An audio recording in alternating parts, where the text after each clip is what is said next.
ध्यान से देख लो। तो आप देख, ये 3x है और ये 4x है, तो दोनों ही x के टर्म में है, तो 3 और 4 दोनों को प्लस करोगे 7 होगा, और फाइनली आंसर जो है वो 7x हो जाएगा। ठीक है जी। इसके बाद -2x -3x, देखो माइनस माइनस भी प्लस होता है, कितना हो जाएगा 5x, दोनों पर माइनस है इसलिए माइनस। इसी तरह से 6x -9x, अब देखो यहाँ पर भी ये प्लस में है और ये माइनस में है, तो प्लस माइनस क्या होता है माइनस, तो यहाँ पर क्या हो जाएगा -3x। इसके बाद यहाँ पर 4x प्लस 6x, दोनों ही प्लस में है, तो क्या हो जाएगा 10x। 3x -1x, देखो ये अकेला x लिखा हुआ है, तो ये 1x माना जाता है, अकेला जो x लिखा हुआ है ये 1x माना जाता है। 3x में से -1x हुआ तो 2x।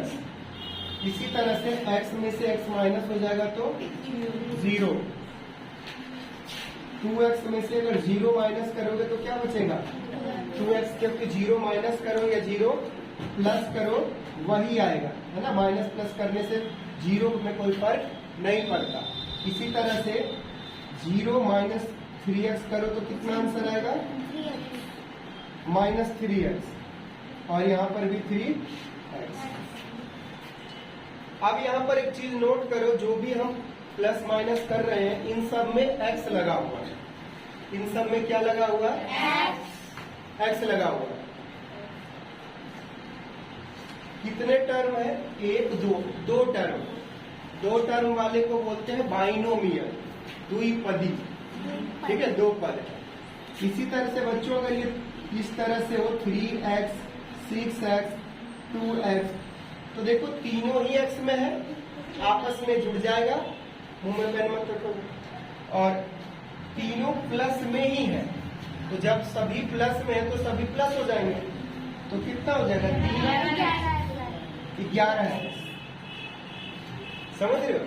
लेकिन यही बच्चों अगर ये होता 3x माइनस में, ये 6x प्लस में, और ये 2x माइनस में, तो अब देखो किसको प्लस करें किसको माइनस करें, थोड़ा सा कंफ्यूजन है।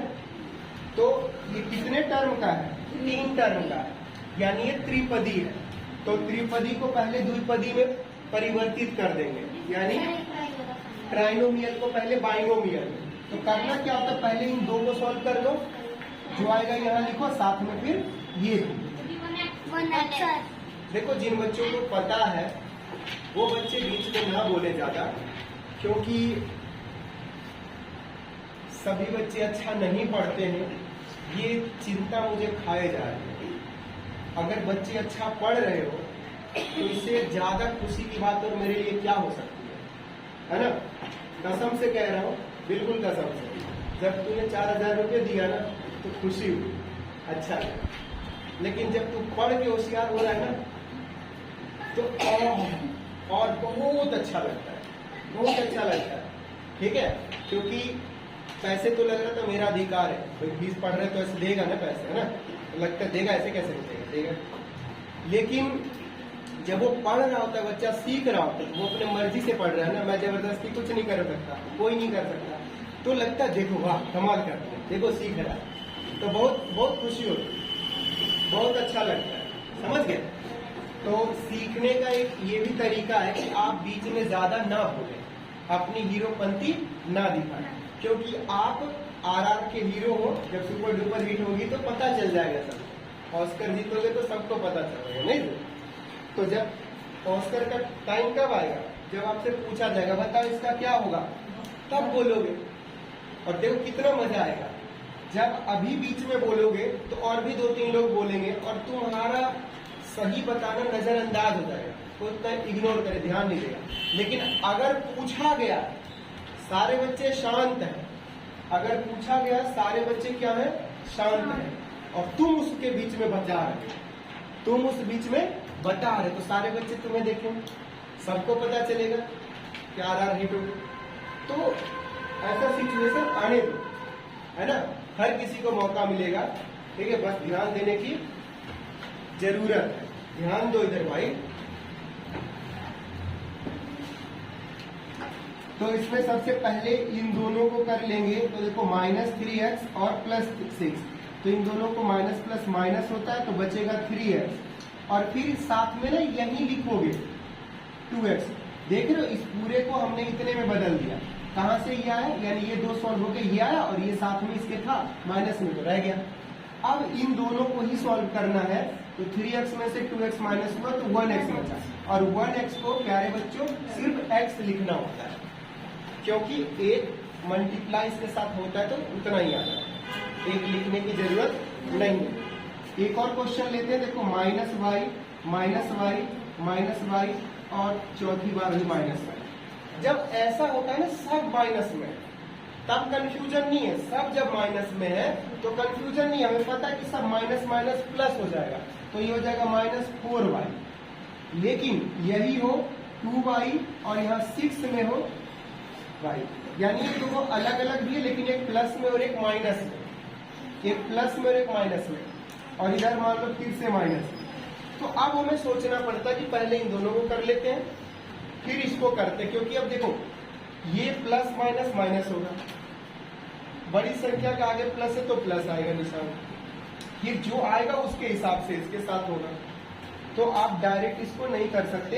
अगर किसी के दिमाग में डायरेक्ट आ रहा है समझ में और आंसर लिख दे रहा तो डायरेक्ट समझ रहा है तो ठीक है, लेकिन आपको सीखते हुए टुकड़ों में करना, पहले इतना कर लेना फिर ये करना। इन दोनों को सॉल्व करोगे आएगा 4y और ये 8y माइनस, अब इनको माइनस करोगे तो 4y। अब हमने आपको समझाने की कोशिश किया कि भाई x वाले टर्म हो या y वाले टर्म हो, जैसा भी ये टर्म होता है, x y z p q जो होता है यही क्या कहलाता है, वेरिएबल कहलाता है। वेरिएबल को हिंदी में कहते हैं चर, वेरिएबल को हिंदी में चर कहते हैं।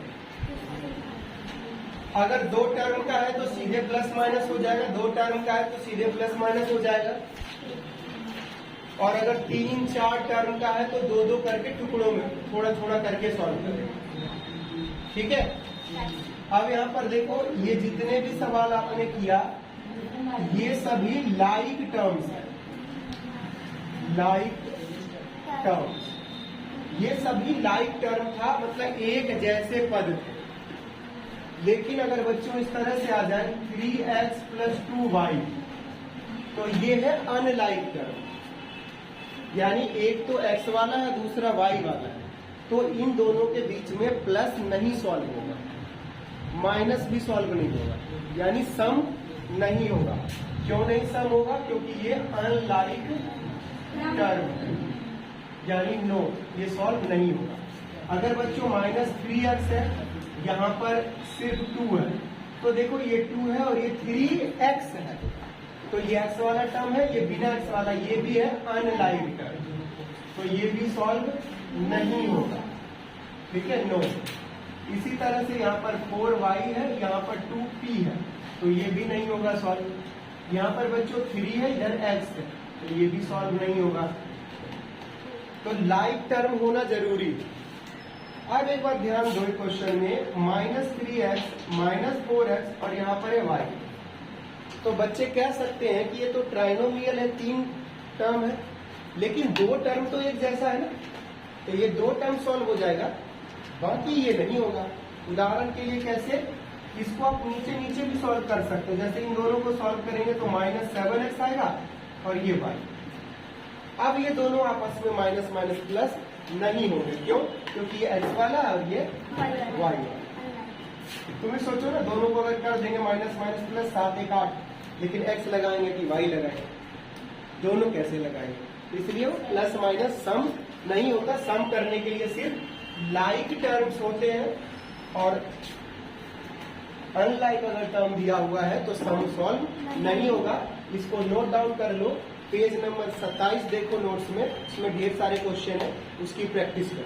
ठीक है, इसको नोट कर लो।